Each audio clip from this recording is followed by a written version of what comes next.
Hey friends, welcome back to another video. It's been a while since I've posted, but I wanted to give you an update on my Limelight Hydrangea standards in these pots, as well as what I'll be doing to them in order to maintain them so they survive for a few more years in these planters.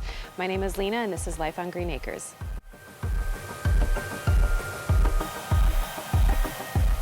The first thing I did was I used a really clean pair of root pruners in order to box cut the root in the planter. That way I was easily able to take it out without being too heavy, and I gave the roots a nice trim. After emptying out the potting mix, I filled the planter back up with fresh potting mix, just enough to fill it by about 1/3. Then I took my Limelight Hydrangea standard and placed it back into the planter with more potting soil added.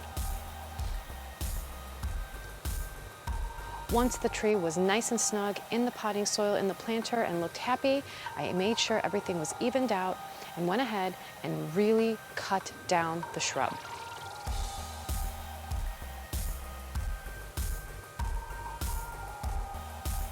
Well, there you have it. I hope you found this video educational and you gained something from it, and you actually might put a Limelight Hydrangea standard in a planter.